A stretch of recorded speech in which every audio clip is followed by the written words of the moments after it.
bright idea was it to rob a Blockbuster? My store, my story, messing with the robber. Yes, people, as many of you might find it hard to believe, people did rob us. In fact, we got robbed quite a lot at Blockbuster. Who in their right minds comes off the freeway, sees a Blockbuster after they just got done doing another crime, and decides to rob it of whatever cash they might have on hand? Well, let me tell you, at Blockbuster we didn't have a lot of cash on hand because Blockbuster was dying.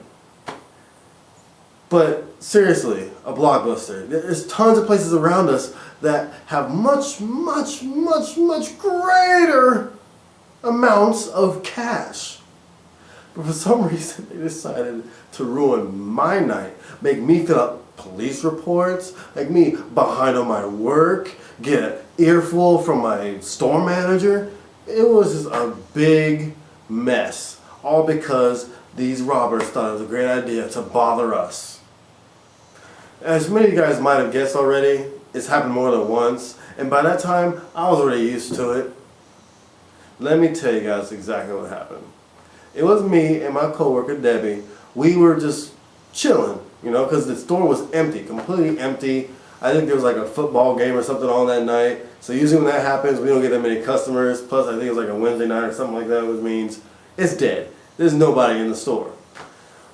The manager that was there before us is about to leave, and one of the other employees just came in when he wasn't supposed to. He thought he worked. So those two were both at the exit door, about to go out, and we were just talking and everything, blah, blah, before they left. And then the door opens. Now, naturally at Blockbuster, it is a requirement that every single person that comes to that door, it's a, "Hi, welcome to Blockbuster, how may I help you?" So we all looked over there to say hello, but there was just one thing wrong. He had a hoodie on, but it was hot. And he had a red bandana around his face. And we just looked at him like, huh. And all we saw was his head. He came all the way around the counter, and come to find out, he's wielding a shotgun. Yeah, he comes into a Blockbuster to rob us with a shotgun. Seriously, a shotgun for little old us. I guess the guy was really serious about needing some cash, and he wanted to make sure those Blockbuster employees didn't pose any threat to him. So he comes to the front counter. We're all just looking at him like, man, get out of here. See, what we were thinking was that he was one of the guys from Subway, because at Subway, most of the employees there were short and Hispanic. So we just thought the dude was kidding around. We thought he was pulling a joke. But then he was like, shh, shh. And I saw the inside, saw this nice little cap in there. And I was like, oh, okay, the weapon before me is indeed real. And at that moment, I was just like, come on, man, seriously. I had a counter full of movies.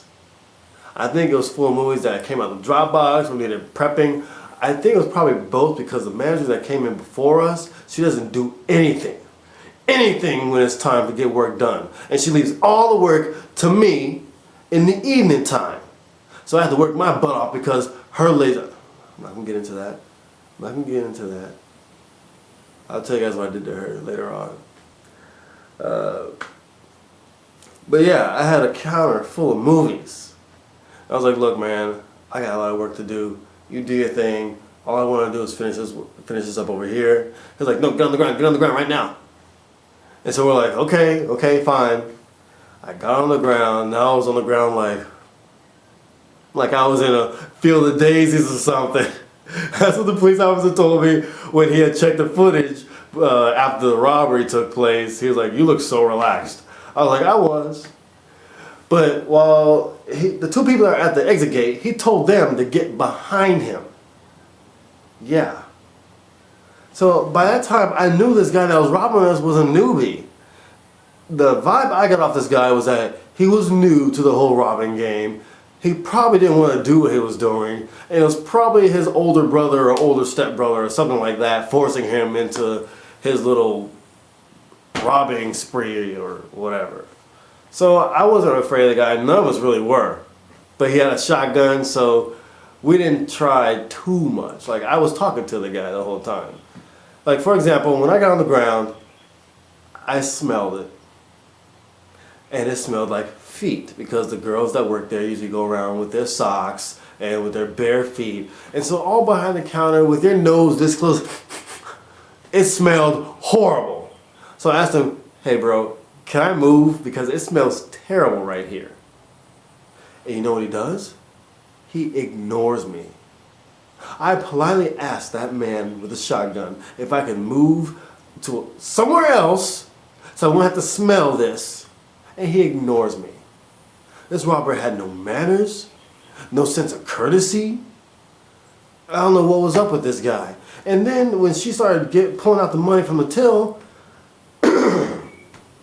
guys, what's the first thing you see happening when someone's pulling out money at a store, at a bank or whatever? What do robbers ask them to do with the money? Put it in a bag. So I'm like, Debbie. She's like, what, boy? I was like, put the money in a bag. He's robbing us. He wants the money in a bag. He put the money in a bag. And I was like, and you know what? It's raining outside, so you might as well double bag the money just to ensure the money doesn't get wet. Because you know what it's like to count wet money? It is the most annoying thing on the planet because it sticks together. Later on you'll find, oh, this was actually 2 bills when I counted 1. I was like, put the money in 2 bags. And she was looking at me like, but the funniest thing was the robber's face, because all you could see was this, and he was like, no, just give me the money. I'll put it in my jacket. Just give me the money. I was trying to make sure that guy had the best experience at Blockbuster possible, even though he was robbing us. Because anyone that comes through that door is a customer, and you respect each and every customer. I have more respect for this guy than I did for a lot of the people that came here regularly, because so far he hasn't pissed me off and made an idiot of himself. I mean, sure, he was robbing us, but he didn't put a DVD in his VCR, and he didn't complain to me that I didn't tell him that DVDs don't go on your PSP, and he didn't complain to me that we don't sell VHSs anymore, and stuff like that. That's the kind of stuff that pisses me off. No, this guy I was cool with. And so he grabs the money from her, and while he was looking at me and looking confused, she only gave him the 5s and the 1s. He didn't get the 10s or the 20s. He stuffs it in his jacket. He starts walking out. As he starts walking out, I get back up, and I was like, all right, man, take it easy, bro. He didn't say goodbye. He didn't say you too. He didn't say have a good day. He didn't wish us well. He didn't say sorry. He didn't do anything. He just walked out. This was the rudest robber I have ever come across. And then Deborah follows him outside. Now, granted, we weren't afraid of the guy, but I still wouldn't follow the guy to his car. She follows the man outside. I'm like, Deborah, no! And she comes back inside like, I was just looking at his license plate, but he had it covered up. I was like, well, what do we do now? Well, I guess we have to close the store. Oh no, we have to close the store. No more customers tonight. No more checking in movies. No more prepping. No more. We get to call the police, fill out police reports, and that'll be it for the night. No, that's not how it happened. Even though we got to close the store, I still had to prep movies. I still had to check in on the movies. I still had to run them all. I still had to meet with all the police. There was like 10 officers there and a detective. And when they came in, they're like, you guys sure you got robbed? This is a pretty cheery atmosphere after a robbery. And we're like, yeah, well, the guy didn't seem too bad. You know, he just seemed like he didn't really want to do what he was doing. He seemed like an okay guy. We could probably go out and have fun, you know. But behind, you know, who knows what kind of gentle creatures behind the bandana. But filling out those police reports is like writing an essay for school, and I hated it. I so hated it. They had police tape wrapped around our entire store, and we had customers outside the police tape, crossing the police tape, trying to enter the store. What is wrong with you people? When you see police tape, you don't enter the police tape. You don't try to enter the store. What are you thinking? You think we're gonna excuse me, you think we're gonna check in your movies and make sure you don't get your late fee after we just got robbed at gunpoint? Sure, we didn't care, but we're not gonna be wanting to check in your stuff. We're not gonna be worrying about you. People were out there just going crazy, going ballistic, because they couldn't rent a movie, because they couldn't get to the Dropbox. We're just like, too bad, come back later. Which they did. Which caused a rush right before I closed, which made me very, very angry. Because when you close and you have a lot of work, that work usually goes on to the person that has to work the next day. And being the nice guy that I am, I don't do that. I will take my employee home, sometimes they didn't have a ride, and I will go back to the store and I'll work for free and finish that stuff. Yeah, working off the clock. Not because I cared about Blockbuster, but because I cared about my fellow employees. Oh man, what else? Oh yeah, they caught the guy. Yeah, they caught the guy and his brother. They had robbed the Dillards the next day and they got caught.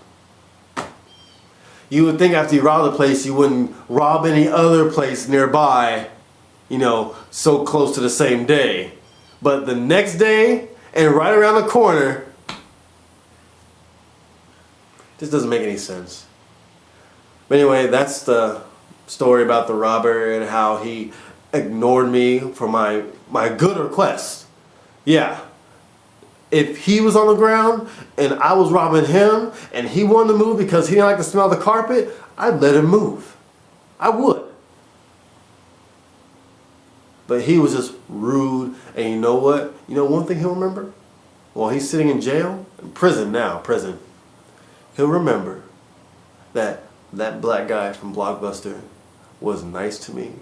He was courteous to me, even though I had a shotgun pointed at him. He'll remember that. And you know what that causes? Customer loyalty. When he gets out of prison, he'll come to a Blockbuster and he'll rent a movie and he'll get the rewards program. He'll get the online program. Oh wait. Blockbuster's dead. And the next video you'll see is the top 10 reasons why Blockbuster died. And these were all reasons that were obvious to me and to anyone else working at Blockbuster, but for some reason it wasn't obvious to James Keys, Mr. CEO of Blockbuster. The same guy that told all of us on video to tell people, oh, the new Smart People movie came out, make sure people know about it. It's not a huge release, but it should get a few rents if you tell them that Sarah Jessica Parker is in it. Yeah. He said Sarah Jessica Parker was a selling point for a movie. Not Ellen Page, not Dennis Quaid, but Sarah Jessica Parker. I'll see you guys later.